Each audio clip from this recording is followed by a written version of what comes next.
What's up, everybody? Extramillion here once again with Totally Sick Fallout New Vegas Edition. And if you'll remember from the previous episode, we were just about to begin exploiting all the casinos in the game for massive amounts of cash with our high luck stat, beginning here in Prim with the Vicky and Vance Casino. Now, when you start gambling, you begin a large unmarked quest called Big Winner. And the way that you complete this quest is you have to get banned at every casino in the game. There are 5 in the base game and 1 in the DLC. The way that you get banned is each casino in the game has a maximum amount of money that you can win at each one. And once you reach that limit, you're banned, at least from gambling. You can still use any of the amenities that each casino has, like the restaurant or the bar or the hotel and so forth. You just can't win any extra money. The Vicky and Vance Casino in Prim has a $2,500 limit. The Atomic Wrangler in Freeside has a $5,000 limit. And then finally, the 3 casinos in the New Vegas Strip, Gomorrah, the Tops, and the Ultralux have a $9,000, a $10,000, and a $15,000 limit, respectively. Now, as you gamble, besides money, you'll also win various prizes as you come closer to the limit at the 25, 50, and 75% marks. So as you saw at the table, it kicked me out of the game, and I have to talk to the floor manager, and he gives me a prize. Just in Vicky and Vance, for example, at 25%, I just win a little extra money. At 50%, I win a Stealth Boy, which is that cloaking device that I used in one of the previous episodes. And then at 75% of the max limit, I win a set of reinforced leather armor, which I'll be wearing later on in the episode. Keep the powder gangers away. You're the luckiest player So just a bit longer, and I will be completely maxed out as far as this hotel goes. Or, not hotel, casino. Now, there are 3 games that you can choose to make all your winnings at, which is Blackjack, Slots, and Roulette. Now, you should play 10 rounds of each game. You don't have to win, you just have to play, because those give you 100 experience points apiece. So now that we've bled the casino dry and been banned from this one, we'll go cash out our chips, and then we'll take off to head towards New Vegas. If Raul has, if you've waited long enough that he gets disbanded from your party and his shack has appeared on your map, you should fast travel there and then head west. Or if it hasn't, then just teleport back to the 188 trading post and head north.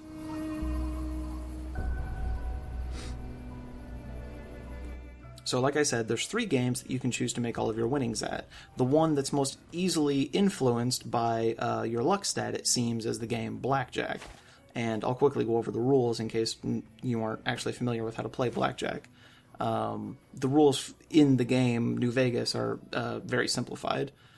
Basically, the objective of Blackjack is to arrive at, or get as close to as possible, to the number 21 using all the value of whatever cards you're dealt. Without going over. If you go over, that's called going bust, which means you lose.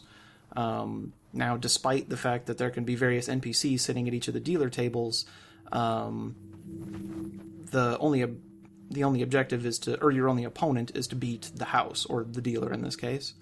The cards themselves have various values that you can use to equal 21. Some of the values are obvious, like the ones that are just printed directly on them. In the case of cards numbered 2 through 10, face cards, the Jack, the Queen, and the King, are also worth 10 points. And finally, you have the Ace, which is worth either 1 or 11 points, depending on which is currently more advantageous to your situation. So, like, if you have 16 currently and you draw an Ace, you obviously wouldn't want it to be worth 11, because that would, 16 plus 11 is 27, so that would cause you to go bust. Now, at the beginning, each player is dealt 2 cards initially, and then what you do from there determines whether you win or lose. You have several moves that you can make. One of those moves is called a hit, which means you ask the dealer to give you another card, and you can do this as many times as you want until you either meet or exceed 21, which would cause you either to win, or obviously once you exceed 21 you would lose. You can stay, which means you take no further cards and you end your turn, or you can double down. Now, this can only be done as your first move at the very beginning of your turn. Basically, it means that you increase your bet times 2. So if you bet 40 chips, you increase your bet to 80 chips, and then you draw 1 additional card with the premise that this additional card plus your other cards will cause you to win. So in Blackjack, the maximum bet you can bet in this game is 200 chips. So the maximum you can win at any given time is 200. However, if the dealer automatically gives you Blackjack, so like an ace and a 10 or something like that, with just your first 2 beginning cards, you win an extra 50%. So that would be 300 chips. Or if you double down on a maximum bet of 200, that would be 400, so that would be the maximum you can actually win at any given point. So what I've been doing while I've been explaining all these rules is I was going to various points, like the New Vegas Medical Clinic or the Gun Runner's Arsenal, and discovering them, as the game says, so that I can get them on my minimap to fast travel to them later. This area that I'm in now is Freeside. This is basically the poor area outside of New Vegas. You have to watch out here because you will be attacked by just random dudes, but as you can see, they're super easy to kill. The next casino you'll go to is the Atomic Wrangler, which is in through the next area.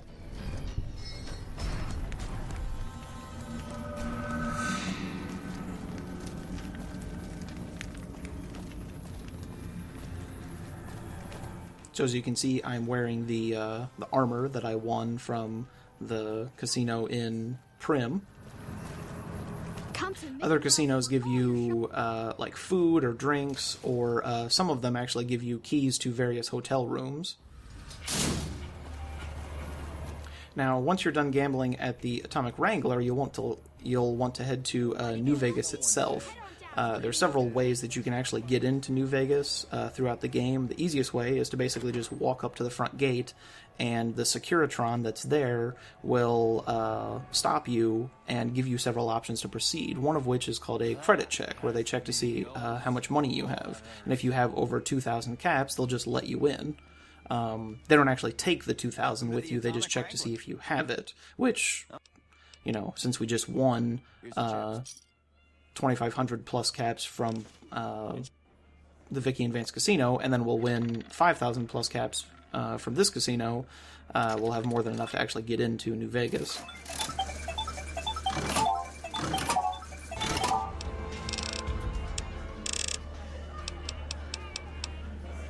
Now, several parts in this video I will basically just montage through, because it takes about 2 hours or so of real time to sort of progress through this gambling, especially when the limits that you have to win go way up. But basically, I just dump all of my points into the unarmed skill until I get that maxed out, and then I start dumping it all into melee to get that maxed out. And then at level 6 and level 8, I will choose the Toughness perk. And what this perk does is it gives you an extra 3 points into your damage threshold. So when you take both levels, when you reach level 8, by the time you get to there, you will have a plus 6 to your damage threshold, which means you'll have plus 6 even if you aren't wearing any armor, which is very useful, since the only armor that we will be wearing doesn't provide a whole lot of protection in the first place.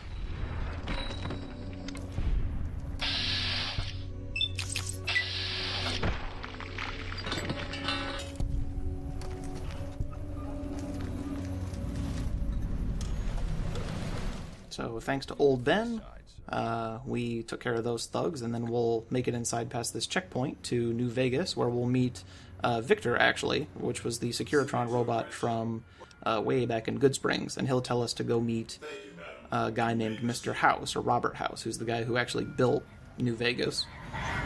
Before we do that, though, we'll do a quick montage where we gamble at all the casinos and have a little fun, and I will see you guys after that montage.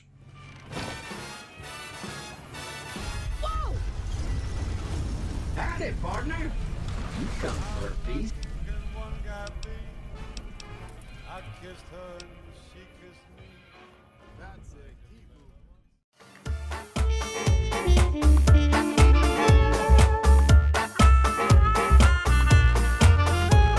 There was a cat from Brooklyn by the name of Romeo. His folks, they came from Italy many years ago. One night he met young Geraldine, a dame from out of town. When Geraldine was dancing, she would bring the ballroom down. Wave those paws in the air, spin around like Fred Astaire. Slip me five if we can jive. That's Geraldine's routine. Lift those puppies off the ground, swing those hips and shake them down. It's rag, it's raz, it's snazzy jazz. It's Geraldine's routine.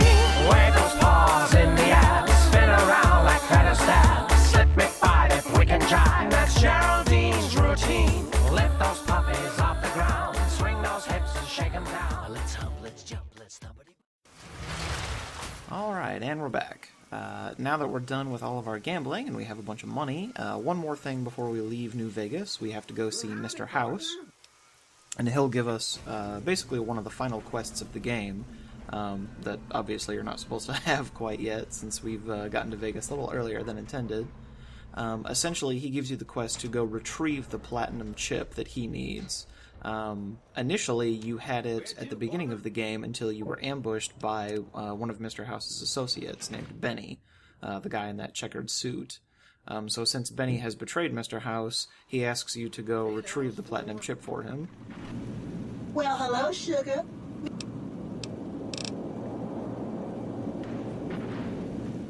Also, as you'll see in this room, Mr. House, I guess he's in like a coma or something. So he gives you this like Bioshock Andrew Ryan-esque computer simulation of himself to talk to.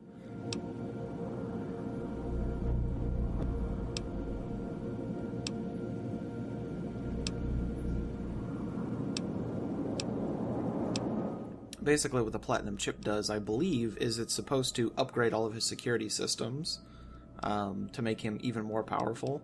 He hid it before the bombs dropped on Vegas, and then used a bunch of his money to rebuild Vegas and find the platinum chip again after it had been buried under a ton of rubble. And then he sent 6 couriers out into the world.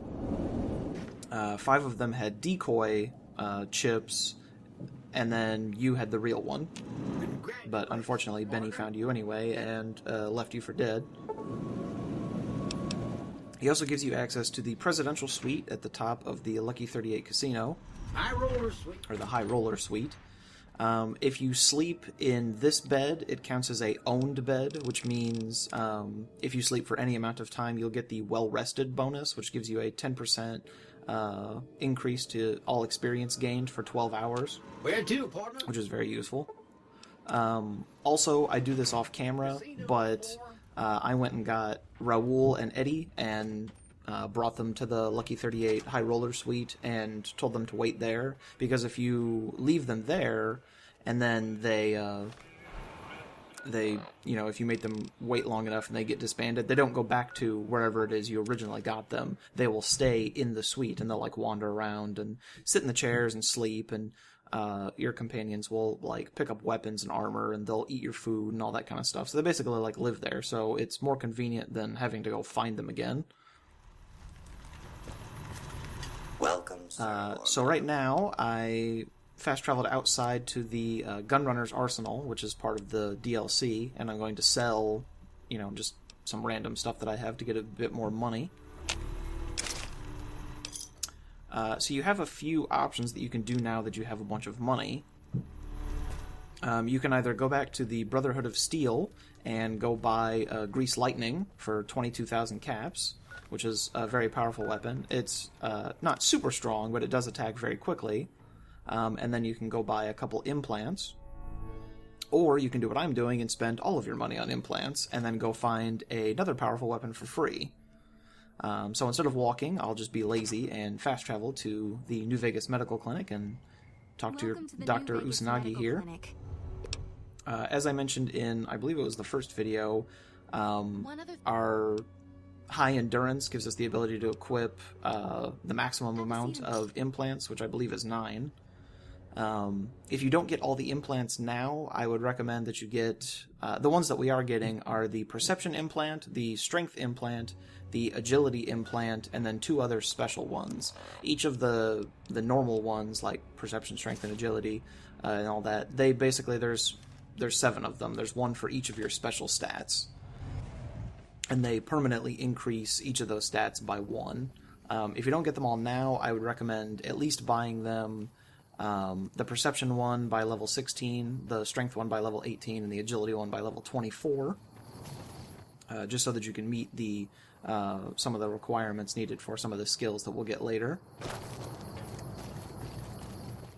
Each one of the regular ones that increase one of your special stats, those cost 4,000 caps, so it's fairly expensive if you didn't already have a bunch of money. The 2 other implants that we got are the Nemean Subdermal Armor and the Phoenix Monocyte Breeder. The Nemean Subdermal Armor is 8,000 caps, and what that does is it increases your damage threshold by 4 points. So at this point, with both ranks of Toughness and the Nemean Subdermal Armor, we will have a damage threshold of 10, even when we're not wearing any armor. Now, this is obviously very beneficial because the highest damage threshold of any light armor in the game is only 18, so already having 10, even if you're not wearing any armor, is very useful.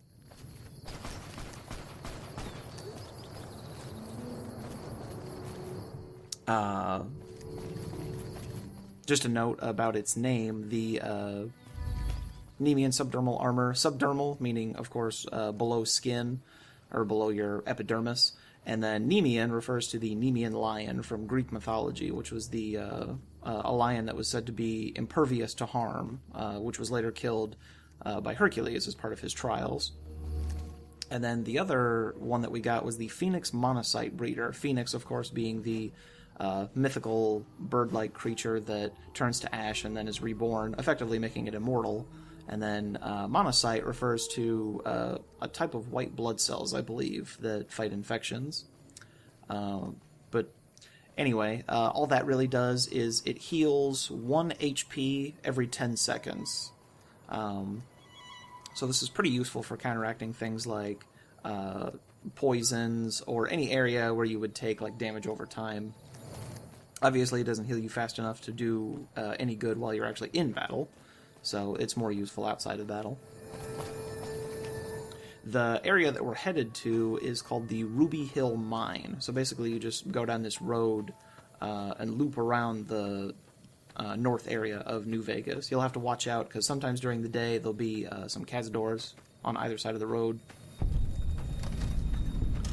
But basically you travel up into the mountains there and we will get a weapon called Pushy, which is a unique variant of a weapon called a Displacer Glove.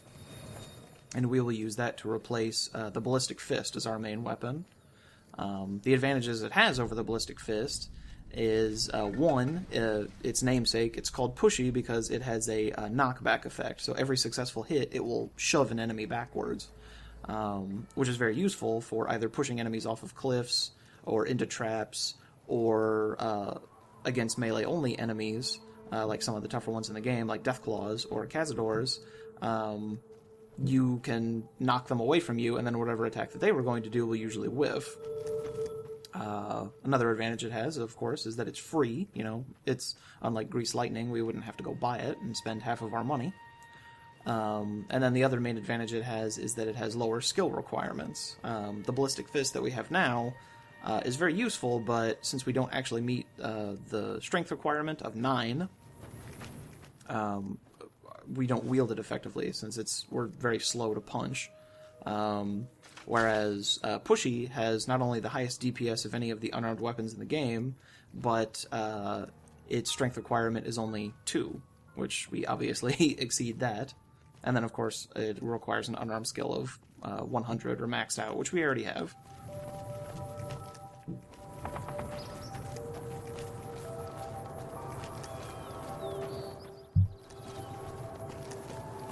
So you go up this road, and you'll turn the corner here, and you'll get into an area called the Ruby Hill Mine, as I mentioned earlier. And this area is infested with these like creature from the Black Lagoon looking monsters called lake lurks. They're not super tough as far as like physical damage goes, and they don't have like a whole ton of health. The only bad thing is that they have this sonic fireball attack that they use from long range that completely ignores your damage threshold. So as you can see, a little later on, I will get hit by it and it'll cut off like half my health. So it's definitely in your best interest to get in and out of this area as quickly as possible. Or at least if you're going to fight them, get into melee range so that they are forced to use their melee attack.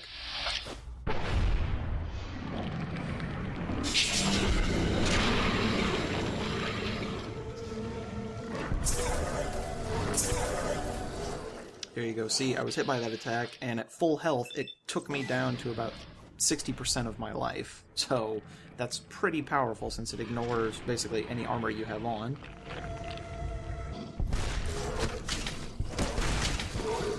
Now, once you kill these guys, you'll basically just want to run down into that little cave that's behind him. And there's a body at the bottom of the little ramp there that has a few items on it, one of which is the weapon Pushy. So if you want, you can continue to fight all of the enemies down there, but it's highly advantageous to just run back out of here as fast as possible because there's about 4 or 5 of these guys. So just grab the weapon and leave.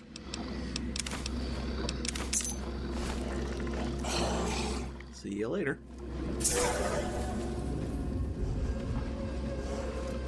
Now, once we get out of here, we will equip Pushy as our primary weapon. And then we will fast travel all the way back to the 188 trading post and head south, I believe it is, on the map.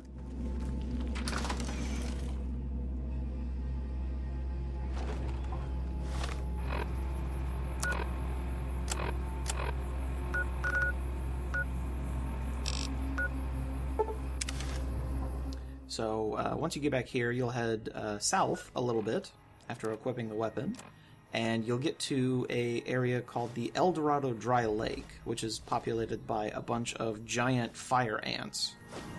And when I say fire ants, I do mean fire ants, as in they breathe fire on you, which kind of sucks because it does damage over time. It doesn't hurt a whole lot, but the damage from a bunch of ants doing it simultaneously can add up pretty quickly. Essentially what we're doing with both the Ruby Hill Mine and the El Dorado Dry Lake, and then another area, a third area, is we're getting experience points to go to the first DLC in the game, Dead Money. I'm trying to get up to level 14 to go there. The game recommends that you be at least level 20 to go there, but I'm assuming that that's because once you start Dead Money, all of your items are stripped from you, so all you would have would be like whatever skills you have and perks, and then any melee weapons that you can find, which is great for us because our character is custom tailored towards melee fighting, so we can probably go there a little earlier. Oh, in this area, sometimes you can search the ants and you'll find a little item that I just found there called Fire Ant Nectar. If you use that, it decreases the fire damage that you take by 25%, so definitely use that while you can. But essentially what we're doing is you'll go to the Ruby Hill Mine and fight all of the lake lurks there. Then you'll travel back to the Lucky 38 Casino and stay in the Presidential Suite. Just sleep for 24 hours. Then you'll leave and come here and fight all of the ants in the area, then leave and go back and sleep for another 24 hours. And then finally you'll go to the third area that we'll get to next, and then fight all of the enemies there and sleep for another 24 hours. After you've slept for 3 days of in-game time total, all of the enemies should respawn, or at least the enemies of the first area should have respawned already. So in that fashion, you can keep continuously going to the areas, and the last area that you were at should have the enemies respawned by then. And in that way you can continuously fight enemies and level up. I should also mention that I still have the well-rested bonus. So as I mentioned earlier, that lasts for about 12 hours. So you do have to take into effect how far away you're traveling. The furthest area that we'll go to will be very far south towards that town that we investigated that was on fire. And it takes about 5 hours to get there.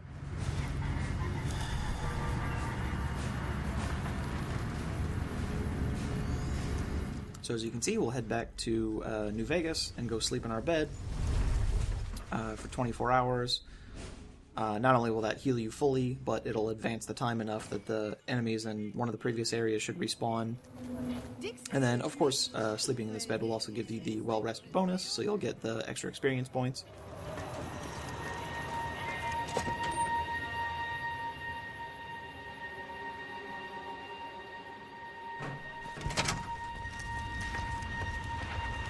Where to, partner?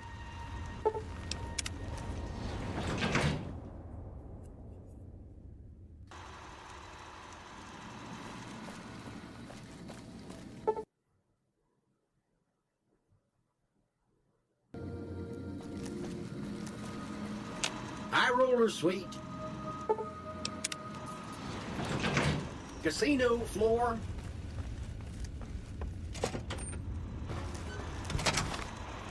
Alright, so as soon as you're rested, go back outside and travel all the way south to Nipton.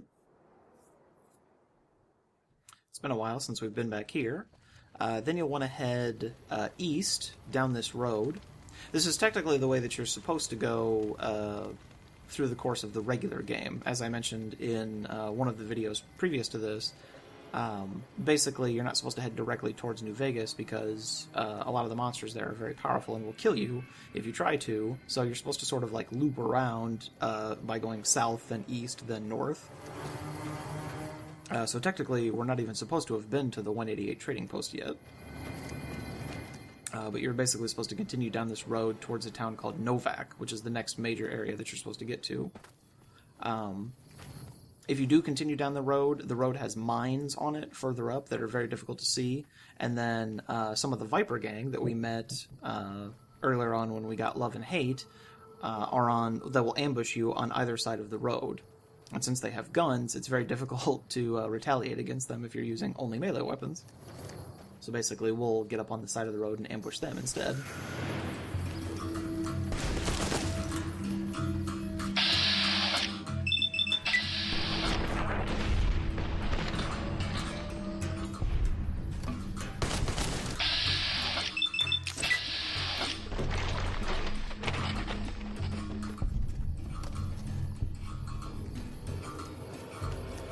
So once you've dealt with them, you'll want to cross the road and deal with any other remaining enemies.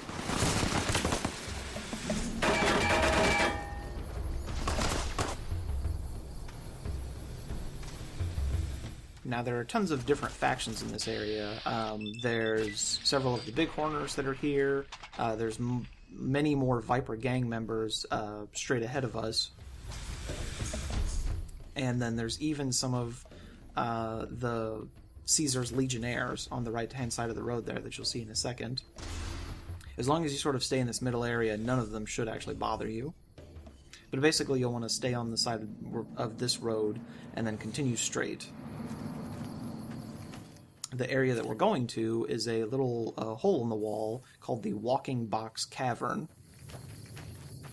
And that is inhabited by an enemy type of abominations called Night Stalkers, which I believe are half coyote, half snake monsters. They have a very powerful physical attack, and they can also poison you if you're not careful.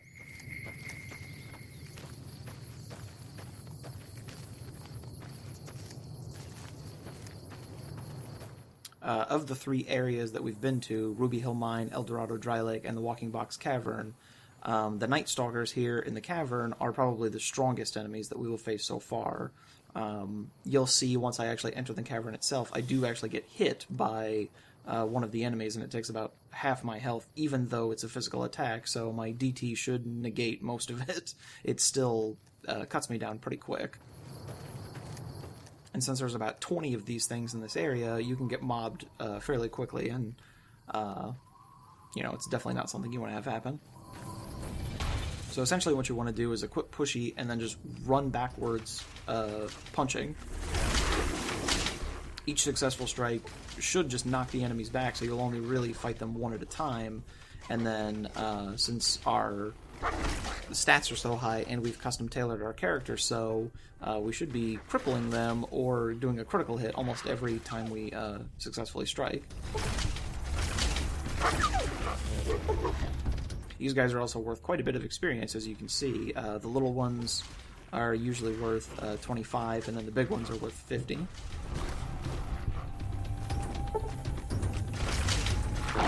Along the way, while you're fighting some of these enemies, you'll get special perks related to crippling limbs, crippling specific types of limbs, like torso or head, or,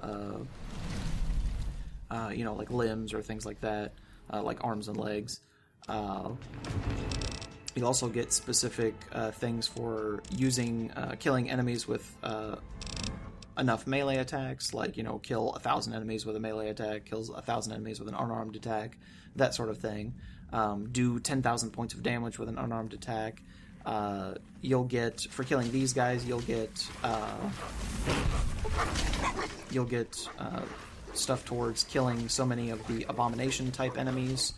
Killing the ants will get you so many towards killing specific types of the bug type enemies, like cazadors.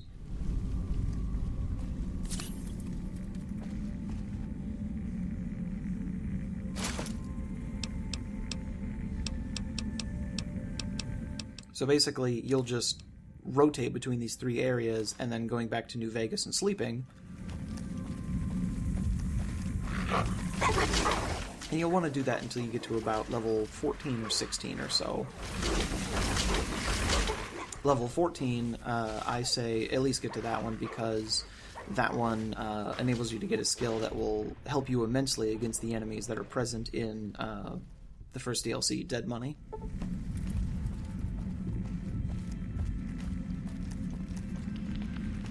So now that all the enemies in here are dead, we'll take all their loot.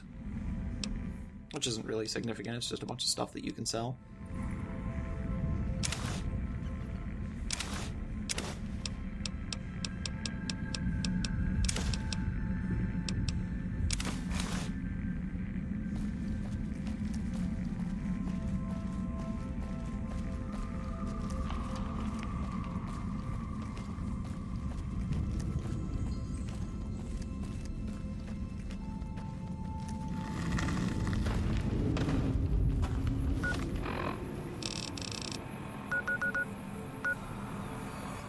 So we're done with that, and we'll fast travel back to New Vegas and go to sleep and do it all over again repeatedly until we can level our character up to head towards the first DLC. But that is all for this episode, and I will see you guys next time.